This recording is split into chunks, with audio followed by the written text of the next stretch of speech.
Assalamualaikum warahmatullahi wabarakatuh. Selamat pagi anak-anak. Bagaimana kabarnya pada pagi hari ini? Ya, semoga kita semua dalam lindungan Allah Subhanahu wa taala. Ya, anak-anakku, Ustaz di sini akan menjelaskan materi pelajaran Sejarah Kebudayaan Islam atau SKI untuk kelas 6. Tapi sebelum pembelajaran dimulai, mari kita berdoa dulu. Semoga nanti pembelajaran pada pertemuan kali ini bisa berjalan dengan lancar dan anak-anak bisa mengikutinya dengan baik. Dengan ucapan basmalah. Bismillahirrahmanirrahim. Oke, terima kasih anak-anak ya untuk pertemuan hari ini ya. Kita mencoba memakai aplikasi Pedicam ini ya. Anak-anak, kita akan membahas materi yang sudah Ustadz sampaikan lewat classroom dan lewat video dan sebagainya ya. Di sini Ustadz akan menjelaskan pelajaran pertama, yaitu tentang Khalifah Utsman bin Affan. Ya, kemarin anak-anak juga sudah merangkum dan memberikan mengerjakan tugas, ada yang setor, ada yang belum ya. Bagi yang belum, nanti anak-anak bisa setor. Untuk kali ini kita akan membahas pelajaran satu tentang Khalifah Utsman bin Affan. Next ya anak-anak ya, langsung saja. Peta konsep materi yang kita pelajari adalah riwayat dan silsilah Utsman bin Affan, kepribadian Utsman bin Affan, perjuangan Khalifah Utsman bin Affan, radhiyallahu an, beberapa contoh sikap positif Utsman bin Affan radhiyallahu an, meneladani nilai-nilai dan dari kekhalifahan Utsman bin Affan radhiyallahu an. Dan nanti kita akan membahas juga tentang menyusun mushaf Al-Quran Ras Utsmani dan juga mengirimkan para qori atau pembaca Al-Quran kemudian membentuk angkatan laut. Langsung saja kita ke halaman berikutnya ya. A. Riwayat dan silsilah Utsman bin Affan radhiyallahu an. Sesudah Umar bin Khattab radhiyallahu an meninggal, kepemimpinan kaum muslimin dipegang oleh Utsman bin Affan radhiyallahu an. Nama lengkap khalifah ketiga ini adalah Utsman bin Affan bin Abil As bin Umayyah bin Abdul Syam bin Abdul Manaf bin Qusay. Utsman bin Affan radhiyallahu an masih termasuk keturunan keluarga besar Nabi Muhammad SAW dari Bani Hashim ya anak-anak. Jadi Utsman bin Affan ini masih ada keturunan satu darah dengan Rasulullah. Utsman bin Affan radhiyallahu an termasuk sahabat dekat Rasulullah. Ia juga termasuk 10 sahabat yang dijamin masuk surga atau ashab al-mubasyirin bil jannah. Ia masuk Islam karena ajakan Abu Bakar radhiyallahu an. Oleh karena memeluk Islam, Utsman disiksa dengan kejam oleh pamannya sendiri yang bernama Hakam bin Abil As. Julukan Utsman yang terkenal adalah Dzun Nurain atau pemilik dua cahaya. Gelar ini diberikan kepadanya karena ia menikah dengan dua putri Nabi Muhammad SAW, yaitu Ruqayyah dan Ummi Kulsum. Ia juga memiliki gelar sebagai Al-Muhajir karena termasuk orang yang pernah mengikuti 2 kali hijrah. Pertama kali ia hijrah dari Mekah ke Habasyah atau Ethiopia sewaktu kaum Quraisy gencar menyiksa kaum muslimin. Hijrah kedua dari Mekah ke Yasrib atau Madinah saat kaum muslimin pindah ke sana atau ke Madinah ya. Jadi Utsman bin Affan ini mendapat beberapa gelar, yaitu yang pertama tadi Dzun Nurain, pemilik dua cahaya. Yang kedua yaitu Al-Muhajir karena dia pernah ikut 2 kali hijrah Rasulullah. Nah, kemudian kita akan B. Kepribadian Utsman bin Affan ya. Semenjak kecil Utsman bin Affan radhiyallahu an dikenal sebagai orang yang lemah lembut, berakhlak mulia, rendah hati dan dermawan. Yang C. Perjuangan Khalifah Utsman bin Affan radhiyallahu an ya. Utsman bin Affan radhiyallahu an menjadi khalifah selama 12 tahun, yaitu dari tahun 24 sampai 35 Hijriah atau 644 Masehi sampai 656 Masehi. Banyak usaha penting yang dilakukan oleh Utsman selama dirinya berkuasa. Di antara usaha-usaha tersebut adalah sebagai berikut. 1. Menyusun Mushaf Al-Quran Ras Utsmani. Ya, ini sebenarnya usaha untuk mengumpulkan Al-Quran menjadi satu buku telah dimulai sejak masa Khalifah Abu Bakar radhiyallahu an dan Umar bin Khattab radhiyallahu an. Pada masa kekhalifahan Abu Bakar radhiyallahu an dilakukan usaha pengumpulan Al-Quran. Tugas tersebut dipercayakan kepada Zaid bin Sabit. Hasil kerja Zaid kemudian disimpan oleh Abu Bakar radhiyallahu an dan diberikan kepada Umar setelah dia wafat. Dalam periode Khalifah Umar bin Khattab, mushaf Al-Quran tetap terpelihara dengan baik di rumahnya. Setelah Umar meninggal dunia, mushaf tersebut disimpan di rumah putrinya bernama Hafsah, yang juga istri Nabi Muhammad SAW. Tidak ada lagi usaha pengumpulan Al-Quran yang dilakukan oleh Khalifah Umar hingga datanglah masa Khalifah Utsman bin Affan radhiyallahu an. Ya. Pada masa kekhalifahan Umar bin Khattab, Islam tersebar ke berbagai daerah hingga Persia dan Romawi. Bersama dengan itu, orang yang memeluk Islam juga berasal dari berbagai bangsa. Dengan adanya bermacam-macam bangsa dalam agama Islam, maka cara membaca Al-Quran pun menjadi berbeda-beda pula. Bacaan kaum Quraisy berbeda dengan bacaan orang Persia, Yaman, Syam maupun Mesir. Keadaan ini sering menimbulkan pertengkaran di antara kaum muslimin mengenai cara membaca Al-Quran.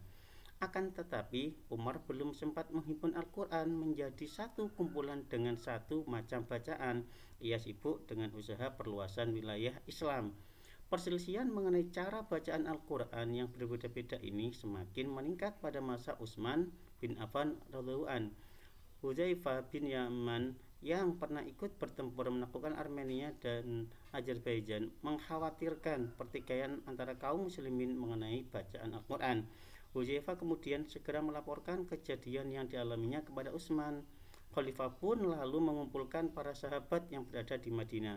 Mereka kemudian bermusyawarah. Hasilnya adalah keputusan untuk menyalin mushaf dalam satu bahasa sehingga bacaannya tidak berbeda-beda. Utsman kembali memanggil Zaid bin Sabit yang pernah menghimpun Al-Quran pada masa Abu Bakar radhiyallahu an. Dia diberi tugas lagi untuk menghimpun penyusunan mushaf dalam satu bahasa saja. Untuk menjalankan tugas ini, ia dibantu oleh Sa'id bin As, Abdullah bin Jubair, dan Abdurrahman bin Haris. Mushaf yang dihimpun pada masa Abu Bakar radhiyallahu an kemudian diserahkan kepada mereka untuk dijadikan pedoman penyusunan. Mereka bekerja siang dan malam tanpa mengenal lelah untuk menyelesaikan tugas mulia ini. Akhirnya tugas berat ini berhasil diselesaikan dengan baik.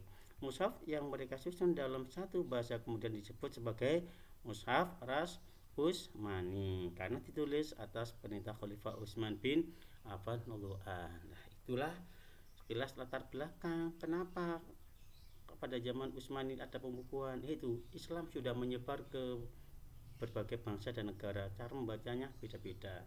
Akhirnya dengan dipimpin oleh Zaid bin Sabit ini akhirnya berhasil menghimpun menjadi satu bacaan yang kita rasakan saat ini sampai saat ini ya. Itu. Yang kedua, mengirim para qori atau pembaca Al-Quran. Nah, karena beda-beda maka Utsman mengutus beberapa qori ke daerah untuk menjelaskan cara membacanya. Khalifah Utsman bin Affan tidak hanya menyusun mushaf Utsmani. Setelah naskah utama itu selesai ditulis, ia juga memerintahkan untuk menyalinnya menjadi 8 naskah. Setiap naskah salin kemudian dikirim ke Basra, Kufah, Mesir, Suriah, Bahrain, Yaman, Mekah, dan Al-Jazirah. Sementara yang asli disimpan di Madinah. Mereka agar tidak lagi timbul perselisihan mengenai cara membacanya. Ia juga mengirimkan para qori pembaca yang bertugas mengajari cara membaca mushaf itu. Ia mengirim Abdullah bin selanjutnya Mughirah bin Syihab ke Suriah, Amr bin Abdul Qais ke Basra, dan Abu Abdurrahman As-Sulami ke Kufah. Selanjutnya, para penulis di setiap wilayah menyalin mushaf Utsmani baik untuk diri sendiri maupun untuk orang lain, ya. Yang ketiga, membentuk angkatan laut. Nah, kebutuhan dalam memperkuat barisan pertahanan Islam adalah keharusan yang wajar. Hal ini dimaksudkan agar peluasan wilayah Islam menjadi mudah diraih. Sebelumnya pasukan Islam banyak memiliki tentara di daratan. Kaum muslimin tidak memiliki angkatan laut sehingga kota-kota yang dekat pantai sering diganggu oleh pihak musuh. Pihak musuh yang paling sering mengganggu adalah pasukan laut kerajaan Romawi. Karena itu Utsman memerintahkan Muawiyah bin Abi Sufyan, gubernur Suriah, membangun angkatan laut. Tujuannya untuk menghadapi pasukan Romawi yang di wilayah lautan. Dengan adanya angkatan laut ini, maka kaum muslimin berhasil mempertahankan diri dari ancaman musuh. Pada tahun 28 Hijriah atau 648 Masehi, kaum muslimin berhasil menaklukkan Pulau Siprus dan Pulau Rhodes. Nah, ini ya. Yang kedua apa anak ini? Beberapa contoh sikap positif dari Utsman bin Affan. Apa itu? Nah, Utsman sangat masyhur sebagai orang yang dermawan, pemurah, dan gemar menolong. Apa anak contohnya? Banyak. Ini ada peristiwa tentang sumur ya. Nah, ini sumur ini dimiliki oleh seorang Yahudi. Orang yang ingin mengambil air dari sumur harus membayar dengan sangat mahal ya. Akhirnya Rasulullah mencari orang yang mampu membeli sumur tersebut. Ternyata Utsman bersedia membelinya meskipun dengan harga yang mahal. Setelah membeli sumur itu, Utsman lalu menyerahkannya untuk dimanfaatkan oleh orang banyak. Ada ini membeli tanah-tanah sekitar masjid ya. Padahal itu tanahnya milik orang Yahudi ya. Kenapa? Karena untuk perluasan Masjid Nabawi waktu itu. Nah, akhirnya apa? Utsman membeli tanah yang miliknya orang Yahudi, kemudian setelah dibeli diberikan kepada umat Islam untuk perluasan Masjid Nabawi. Ada ini anak. Nah, pada saat perang Tabuk, Utsman juga menyumbangkan hartanya untuk keperluan perang. Ia memberikan 950 ekor unta, 59 kuda, dan 1000 dinar. Berapa ini kalau kita uangkan? Lah, itulah kedermawannya seorang Utsman bin Affan ya. Lanjut, ada lagi kita bahas materi Utsman. Nah, ini sudah anak ya. Langsung ke meneladani kekhalifahan Utsman bin Affan. Apa yang harus kita teladani, kita pelajari dari Utsman ini? Utsman adalah orang yang bijaksana, cerdas, dan memiliki dan berbudi pekerti. Kekayaan baginya hanyalah titipan dari Allah. Ini ya, orang yang kaya raya dan juga sangat dermawan. Ya, lanjut ke materi berikutnya. Ini kemarin sudah anak kerjakan tentang soal evaluasi 1 ini. Mari kita bahas bersama-sama ya, sambil mereview lagi yang kemarin sudah Tajun berikan. Nanti sambil kita cocok-cocokkan ya, kita diskusikan. Langsung saja anak ya. Soal 1 pertama nomor 1, Utsman bin Affan dilahirkan pada apa? A, B, C, D. Iya betul, C, 5 tahun setelah penyerbuan tentara bergajah Abraha. Yang kedua, arti dari julukan Dzunurain itu apa? Iya, pemilik 2 cahaya, B. Ya, kenapa? Karena beliau menikahi 2 putri Rasulullah ya. Yang ketiga, oleh karena Utsman bin Affan pernah berhijrah dari Mekah ke Habasah dan dari Mekah ke Madinah, maka dia diberi julukan apa? Iya, Al-Muhajir ya. Karena ikut hijrah ke Ethiopia atau ke Habasah sama ke Madinah. Lanjut 4, Khalifah Utsman menjabat sebagai khalifah selama berapa tahun anak-anak? Iya, 12 tahun. Kalau Umar berapa Umar? 10 tahun. Kalau Abu Bakar 2 tahun. Ini yang kelima, berikut ini yang diberi tugas oleh Khalifah Utsman untuk memimpin penulisan mushaf Utsmani siapa? Iya, Zaid bin Tsabit. Yang keenam, Berikut ini yang dilakukan Khalifah Utsman setelah berhasil menyelesaikan Mushaf Ras Utsmani apa anak? Iya, C ya, mengirimkan salinannya dan mengirimkan para qori ke tempat atau ke negara lain ya. Tuh, lanjut anak-anak, nomor 7 halaman 13. Nah, ini di bawah ini yang diperintahkan oleh Khalifah Utsman bin Affan untuk membentuk angkatan laut. Siapa tadi? Gubernur Kufah tadi namanya siapa? Ayo. Iya, Muawiyah bin Abi Sufyan untuk menghadapi apa? Tentara dari pasukan kerajaan Romawi. Nomor 8. Pada tahun 28 Hijriah, kaum muslimin berhasil menaklukkan tiada lo ya. Iya, Pulau Siprus dan Pulau Rhodes. 9. Dua putri Nabi Muhammad yang dinikahi oleh Khalifah Utsman bin Affan bernama siapa? Iya, Ruqayyah bin Umi Kulsum. B ya. Terakhir 10. Salah satu sifat terpuji yang dimiliki Khalifah Utsman bin Affan adalah apa? Iya, betul, sangat dermawan. Tadi membeli kuda, membeli apa tadi, onta, memberikan uang, membeli sumur, membeli tanah, itu untuk perjuangan umat Islam. Untuk pelajaran satu cukup itu dulu anak-anak ya. Kita nanti kita lanjutkan ke pelajaran kedua tentang Khalifah Ali bin Abi Thalib. Pelajaran 2 ini apa yang kita pelajari anak-anak? Nah, ini peta konsepnya. Kita akan mempelajari riwayat dan silsilah kepribadian, perjuangan, beberapa contoh sikap positif dari Sayyidina Ali, meneladani nilai-nilai dari kekhalifahan Ali bin Abi Thalib. Itu yang akan kita pelajari ya. Nanti anak-anak bisa ini ya, halaman 16 ini riwayat, halaman 16 di sini nanti ada halaman 17 ada kepribadian Ali bin Abi Thalib, kemudian halaman 18 masih tentang kepribadian ya. C ini perjuangan Khalifah Ali bin Abi Thalib, halaman 19 ya. Kemudian ini juga anak-anak bisa baca ya, 8 beberapa contoh sikap positif Ali bin Abi Thalib.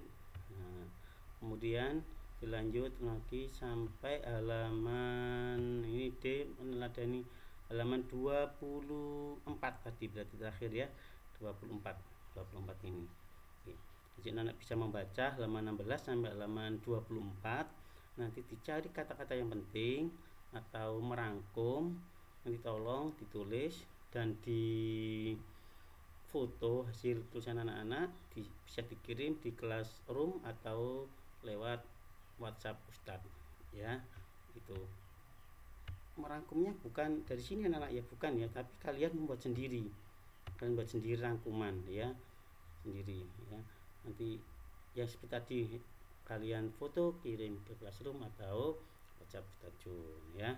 Oke anak-anak, itu aja yang bisa Ustadz Jun sampaikan. Jangan lupa tetap semangat belajar meskipun kita tidak bisa bertemu dengan secara langsung ya. Dengan melalui pembelajaran online ini saya harap anak-anak bisa mempelajari membaca dan membaca supaya kita bisa tahu sejarah, terutama sejarah Islam ya.